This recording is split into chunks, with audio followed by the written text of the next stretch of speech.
Welcome into the door of psychic experience. Ask and you will be given what you ask for. Seek and you will find. Knock and the door will be opened. For everyone who asks receives. Anyone who seeks finds. If only you will knock, the door will open, and the truth within your higher spiritual self will be revealed to you. Come now with us and go where angels come, and you can too.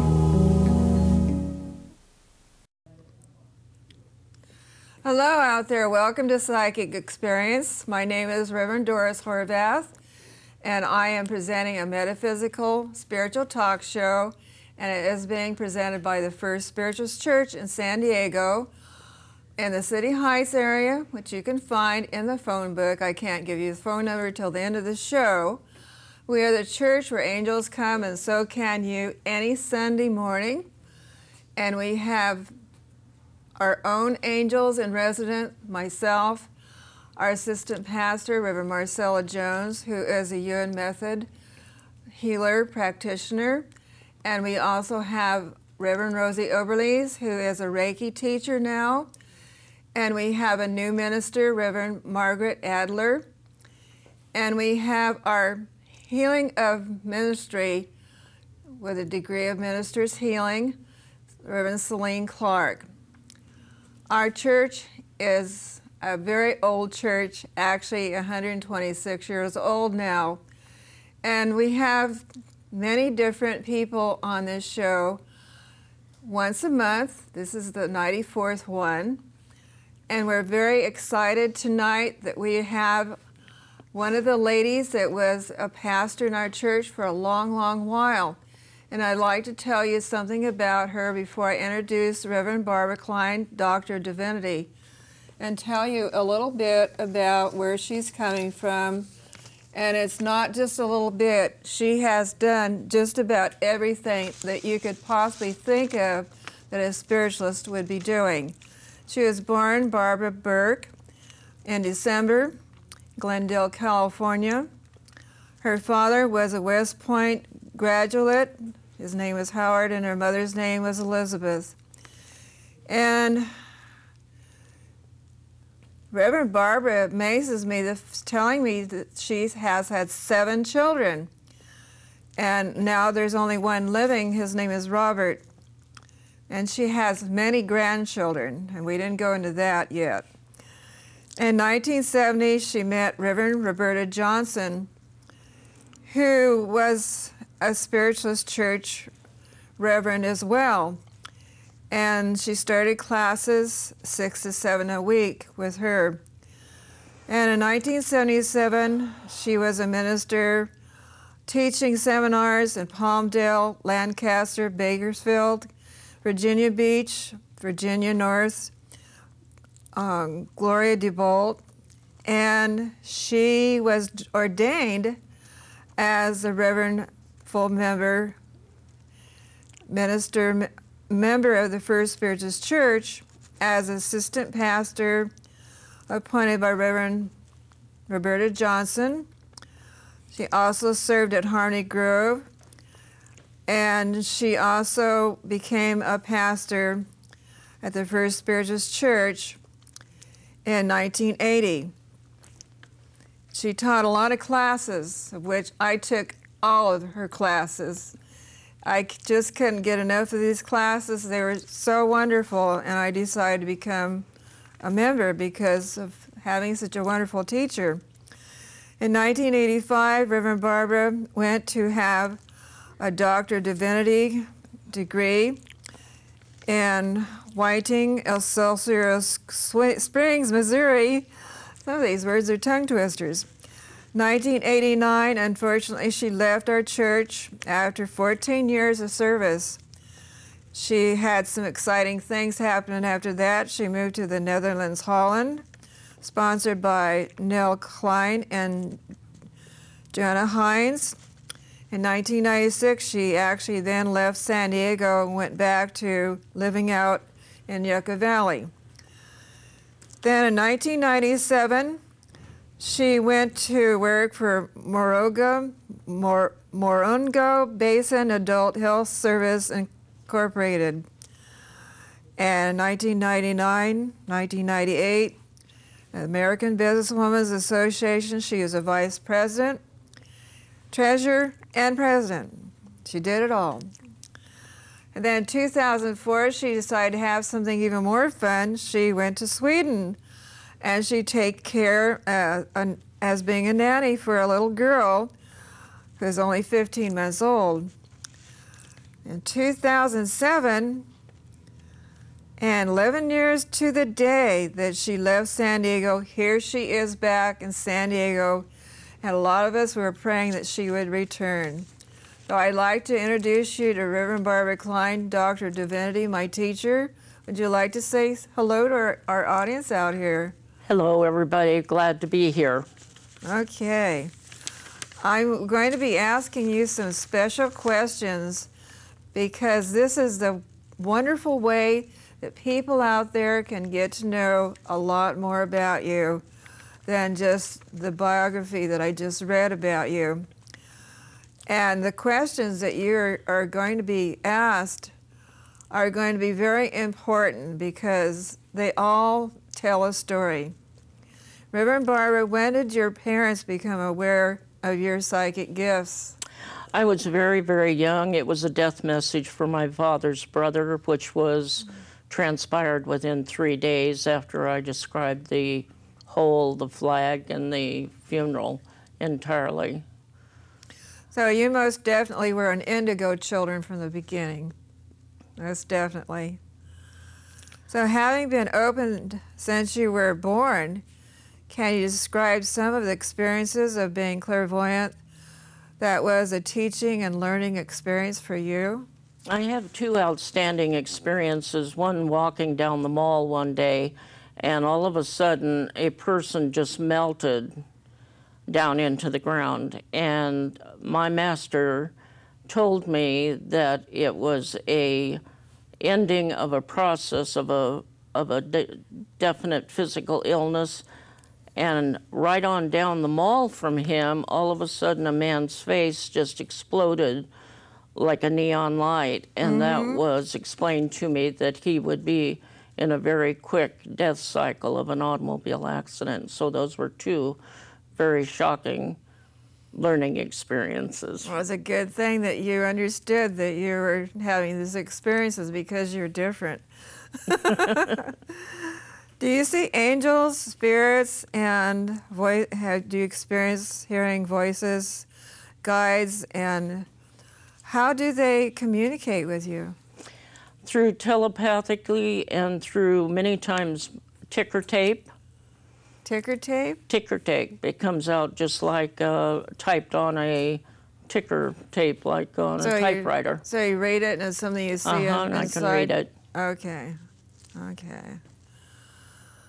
So when people's loved ones come to you and you go through all that, tell us about the levels that they were coming on to you. When I work with a person, when their loved ones come in, if they come in like behind a very pale veil, it represents that they have been in spirit for many years. If they come in and are laying on a slab, it will show me from a past lifetime that they have incarnated from there, whether it was Egypt or China. And some of them will come in and stand in a doorway, bring the message in to me, and then ask not to be identified until at the end of the message. I see. Okay. Well, do you still do your pastel portraits that you told me about earlier? Yes, in 1979 I was sitting in the church and one of the reverends was speaking, and I have seen spirits since I was a child, so I was overshadowed very greatly. I talked to her about it and I sort of flipped my hand and said, "I'll bring you a picture tonight." And after I got outside I said, "Bring a picture? You don't do artwork." But I brought her a picture that night of 4 major guides and a new baby that was coming to her. And I would think that she still has that picture. I bet she framed them. Well, do you see actually people that are in spirit as to maybe possibly the age that they would like you to see them so that you can show that to someone that wants to see it?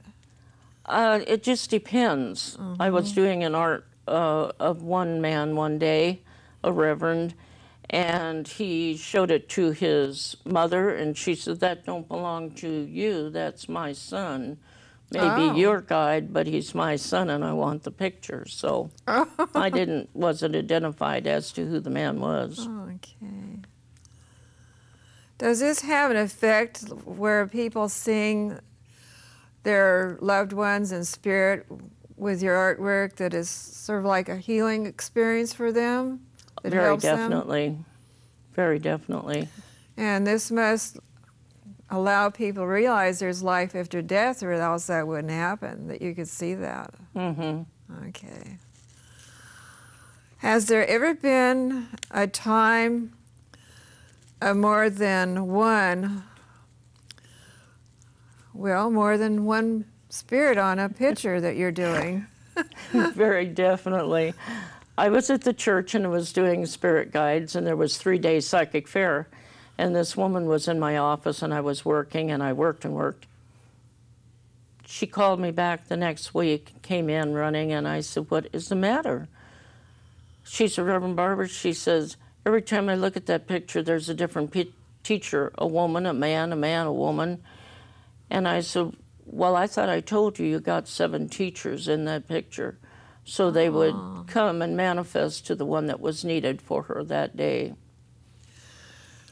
Are you saying that actually that she didn't see those when she first looked at the picture? No. They just started appearing on there? No, she didn't. Oh my. I'll have to tell you a story someday. When people come to get readings with you, what percentage of understanding do you feel that they actually receive from what you're doing for them? When they get a reading, they get 100% of what their teachers are saying to them. They may not intellectually or emotionally or physically understand it, but it goes into the subconscious, superconscious mind, and then as it's needed, the light slowly goes on. But some of them become very frustrated that they're not given exactly the physical words in the English vocabulary that they need to think they understand it. But we're here to grow and stretch and learn. Do you find that maybe some people don't like to hear the truth? They may be resistive of what they hear? That's true. That is so they true. They have Reverend Doris. Something already in their head that you sort of have to get around to get them to wake up and hear the truth. Well, having been opened up and seen so much this lifetime, have you ever had a very disconcerting experience? I'm sure you've probably had several. Yes, I had one very unique experience. Woman came in, got a reading, was very upset when she left, called me up and wanted to see me the next week. And I said, "Well, I don't normally work that quick."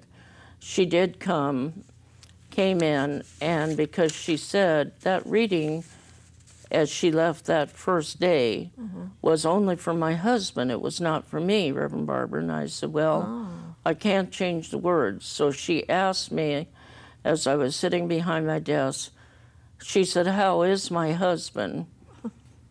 He had passed away 2 days before that. Oh, really? And in that energy, it knocked my body to the floor of the desk. And it was too soon in his death cycle to be that close. So there was a direct connection of vibratory breath of death still there. So it frightened her very badly. She wanted to call 911, but I said I would be okay. But I did have a good talk to my teachers, not to be that kind of a learning experience for another human being. Yeah, at that rate, you could end up spending a few days in bed to get over it. No, took me a while to get over it. Oh, dear. Now, what about your healing work? I know that you do a lot of that too. And since you have been away from the church, what have you been doing with your healing work? I know you taught me or healing in our church. I do a lot of absent, out-of-the-body healing. They come to me in the astral. So they visit me actually physically, and I work with them in the astral out-of-body experience at night. Well, I really believe that works because I've read some stories about ancient Egyptians doing that same kind of healing. They would actually know what was wrong with someone before they even went to see them because they saw all of that in the astral body and started the healing process before they even saw them. That is very exciting. Can you share with us some interesting experiences? And I'm sure you have a lot of them. We could probably do a whole show on just that. If you have a special couple that you'd like to share with us, having to do with maybe your travels, your Netherlands experience, anything like that that is really outstanding that you would like to tell us? I have two outstanding experiences in the Netherlands. We were traveling along in a car going into a village, and we were on the out vibration of the village, and I started to sob and cry and become very, very, very emotional. And there was 3 Danish women who did not speak English, and the other 2 did, that sponsored me. And so they looked at each other, and I said, "Where are we?"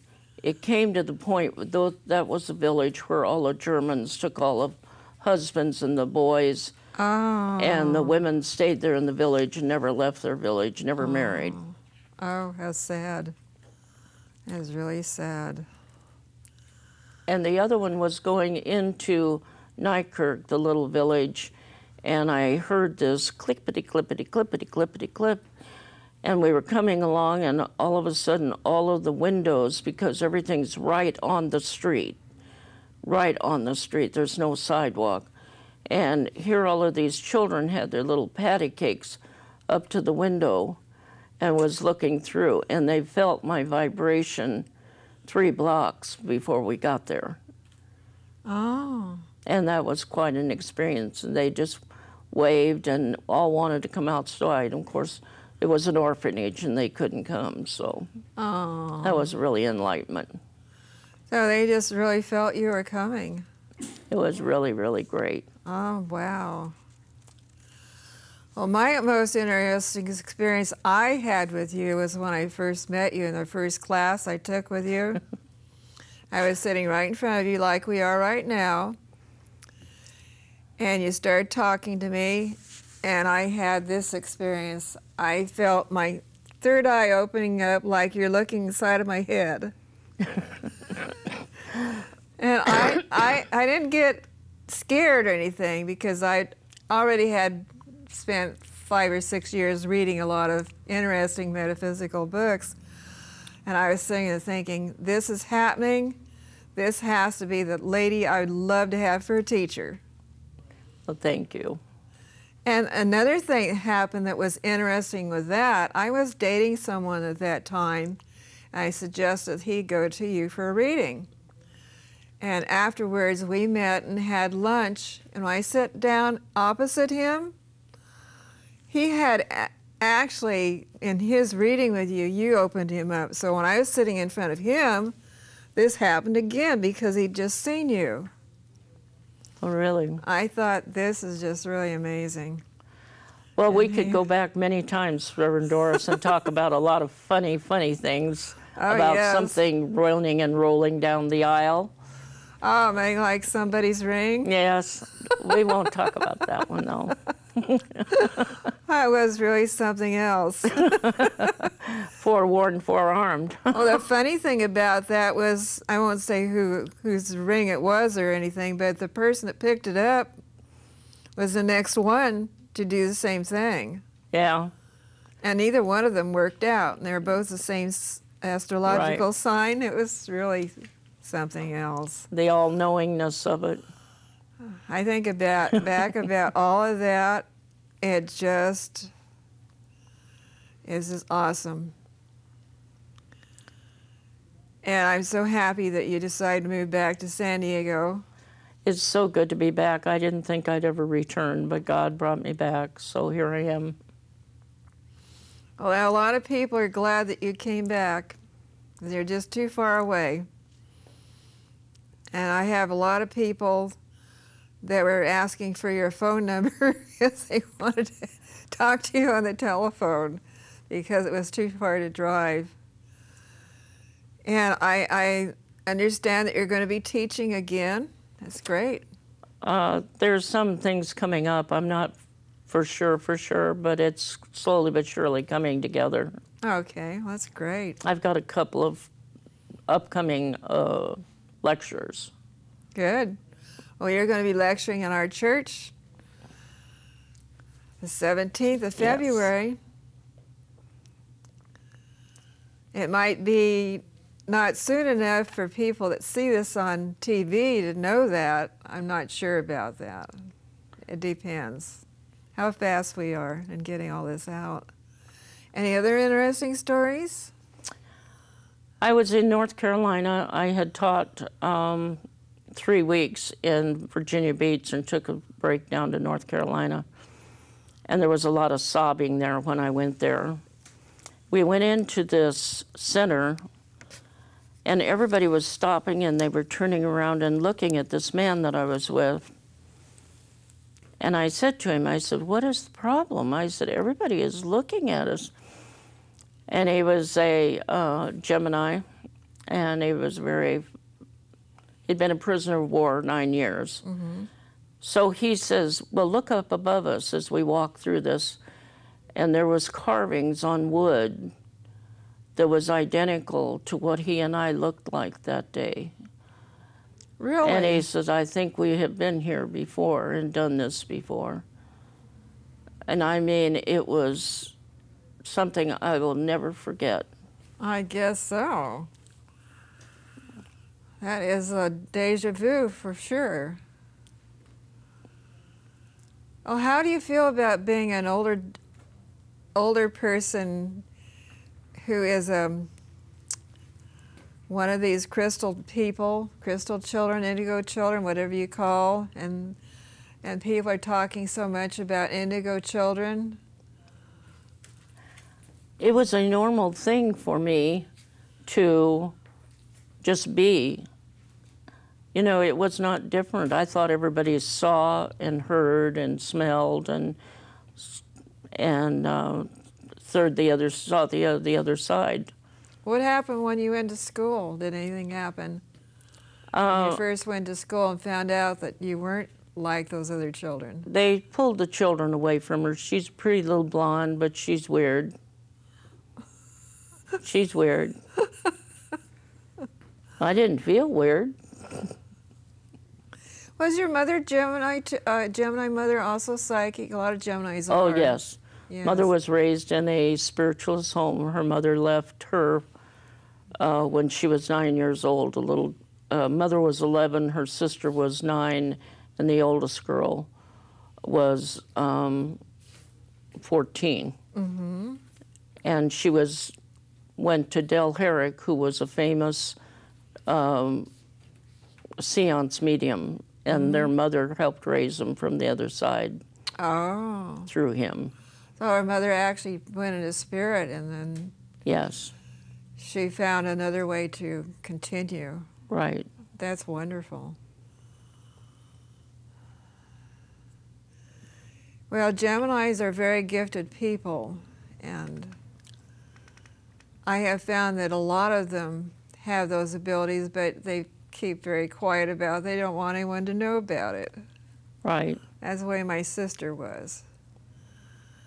I had a lot of trouble when I went to school, too, because I thought they were going to all be like my mother and I, and they weren't. So it forced me to become a loner. But when I first came to the First Spiritualist Church in San Diego and found that there was a place where there were other people that did things that I had read about and had experiences with my mother, it was wonderful. We all find our way eventually, thank goodness.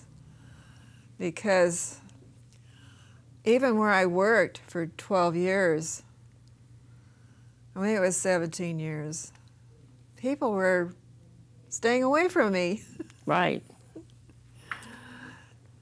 And it's too bad that they're like that, but that's the way they are. Now, I want to thank you so much for coming today. And I want to thank all of our people that work with us to make this possible. And we are very fortunate that you came back, that you could be on this show with us. And of course, the First Spiritualist Church is where angels come, and so can you any Sunday. And I'd like you in the audience to get a piece of paper and a pen, pencil, and write down the phone number of the First Spiritualist Church. When you see the credits start rolling at the end of the show, that's when you can write down our phone number, and we have someone who answers the phone. And if you would like to get in contact with Reverend Barbara, I'll be happy to give you her phone number so that you can talk with her. All you have to do is make a phone call to the First Spiritualist Church. We're in the phone book. You can find the address. It's in the phone book anytime. And please just call us, and we'll be happy to relay the information that you're looking for. And God bless you. And thank you so much for watching. God bless, and goodbye for now. Bye-bye. Until the next time.